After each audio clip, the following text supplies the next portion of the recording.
খেলাপিদের জন্য দেয়া বিশেষ সুবিধার অপব্যবহারের সুযোগ দেওয়া হবে না বলে জানালেন অর্থমন্ত্রী আমির খসরু মাহমুদ চৌধুরী। এছাড়া চলমান জ্বালানি সংকটও শিগগিরই কাটছে না বলে জানান তিনি। সকালে ঢাকা চেম্বার আয়োজিত আলোচনায় এসব কথা বলেন মন্ত্রী। এ সময় অর্থনীতিবিদরা বলেন, রাজস্ব আহরণে পিছিয়ে থাকা সহ নানা কারণে ঋণ নির্ভরতার দিকে যাচ্ছে দেশ। হাসিনা সরকারের রেখে যাওয়া বিদ্যুৎ খাতের বকেয়া পরিশোধ ও বাড়তি দামে জ্বালানি আমদানির পেছনে সরকারের বাড়তি ব্যয় ঠেকেছে $5 বিলিয়ন। এ অবস্থায় বড় অঙ্কের বাজেট বাস্তবায়নের লক্ষ্য সরকারের।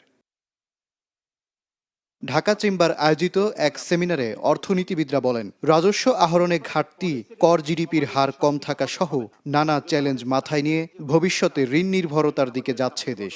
ডোমেস্টিক রিসোর্স মোবিলাইজেশন হলো আমাদের আদি পাপ, আমাদের মনে রাখতে হবে। ওই জায়গাটাতে হাত দিতে না পারলে আমরা কিন্তু একটা বিপজ্জনক এবং বাধ্যতামূলক একটা ঋণ ঝুঁকিতে পড়ে যাচ্ছি। There is one type of tax যেটা actually is a সরকারি কফরে ঢুকে না, but which is a huge burden on the economy.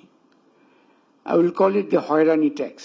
এটার মধ্যেই কিন্তু স্পিড কেন কম তার অনেক কিছু এখানে কিন্তু লুকায় আছে।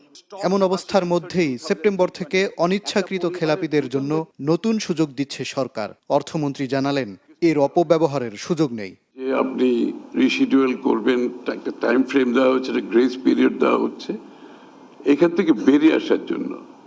আর যারা এক্সিট নিতে চায় তাদের জন্য এখানে পলিসি দেওয়া আছে, তারা ওয়ান টাইম পেমেন্ট করে এক্সিট নিয়ে চলে যেতে পারে। আমরা এই পলিসিটা নিতে কি খুব কঠিন একটা বাধার সম্মুখীন হয়েছে। এদিকে জ্বালানির সংকটও সহসাই কাটছে না বলে আবারও জানালেন অর্থমন্ত্রী। বিদ্যুৎ গ্যাস সমাধানের জন্য একটা সময়ের দরকার। আমরা যদি সব রিসোর্সও মোবিলাইজ করি, সরকারের সব ধরনের চেষ্টাও করি, আমরা এই সময়টাকে আমাদের নিয়ন্ত্রণে নাই, তা আমাদের বাইরে। এনার্জি ক্রাইসিস ইমপ্রুভ করবে, স্লোলি ইমপ্রুভ করবে, বাট স্লোলি ইমপ্রুভ করবে।